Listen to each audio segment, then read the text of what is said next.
Let's get real about the biggest lie we've all been sold. The one that's printed on every diploma, baked into every career day, and whispered in every interview. The lie is this: your salary is your score. We are conditioned to believe that the path to wealth is a straight, upward sloping line called your career. Get the degree, get the job, get the promotion, get the raise, 60,000 to 80,000, 80,000 to 120,000. We think if we just climb that ladder, we'll eventually arrive. We look at someone making twice what we make and think, they've made it. If I could just get there. I'm here to tell you that is a dangerous, often tragic misunderstanding. Your salary isn't your score. It's your raw material. And what matters, the only thing that actually matters for building wealth, is what you manage to keep and transform from that material. You can have the finest timber in the world, but if you throw 90% of it into a furnace to heat a mansion you can barely afford, you'll never build a lasting structure. Let's introduce the only financial metric you should be obsessed with in your 20s and 30s. I call it your keep rate. It's brutally simple. It's the percentage of your take-home pay that you do not spend, that you keep, that you convert from fragile paper money into durable assets. Here is the revolutionary and frankly annoying truth.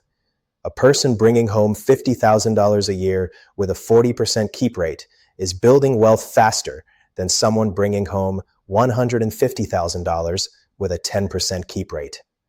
Let's do the math, because math doesn't care about your job title. Person A, $50,000 take home.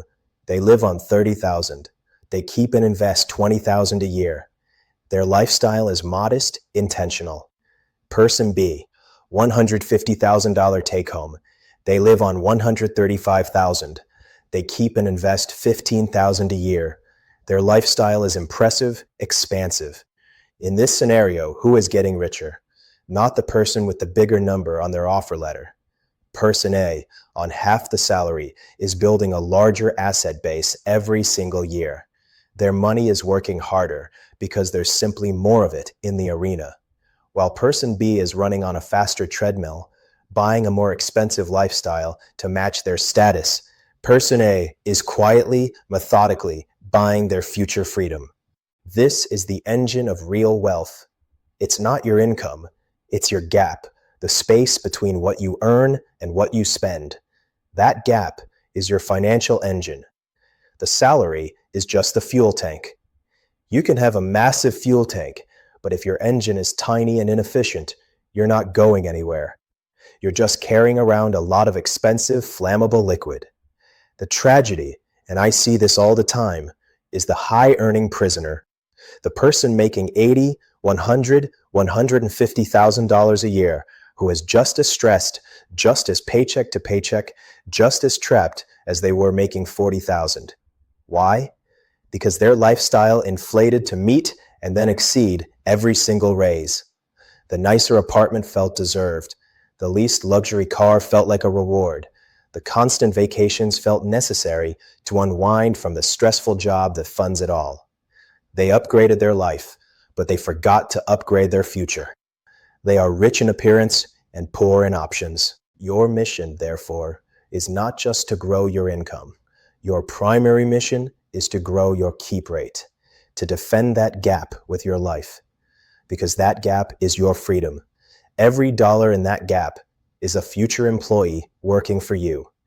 Every percent added to your keep rate is a brick in the wall between you and desperation. So how do you do this? It requires a fundamental mindset flip. First, you must decouple your happiness from your spending. This is the hardest part. Social media, marketing, and plain old human envy have wired us to believe that better things equal a better life. You must consciously rewire. You must find your sense of accomplishment, your joy, your identity in things that are not for sale, in your health, your relationships, your skills, your peace.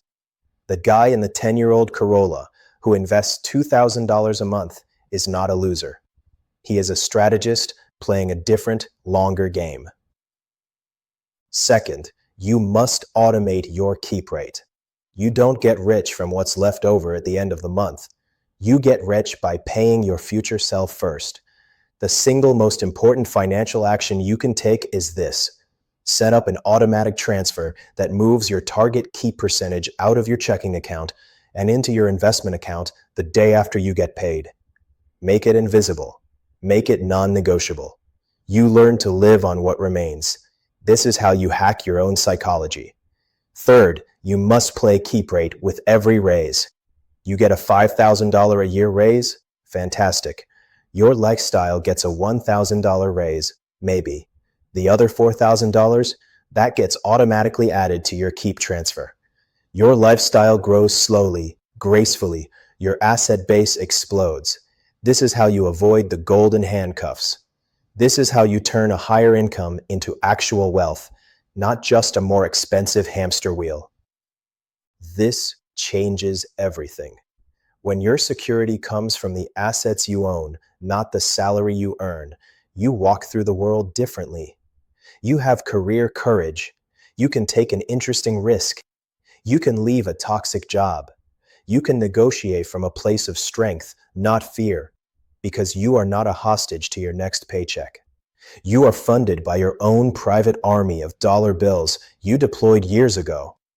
Stop staring at the salary figure. Start obsessing over the gap. Stop trying to impress people you don't like with money you should be keeping. Start impressing your future self with the fortress of security you're building where no one can see it. The goal is not a high income. The goal is a high keep rate. The goal is not to look rich. The goal is to be so financially secure that you no longer need to care how you look. Master your margin, and the money will follow.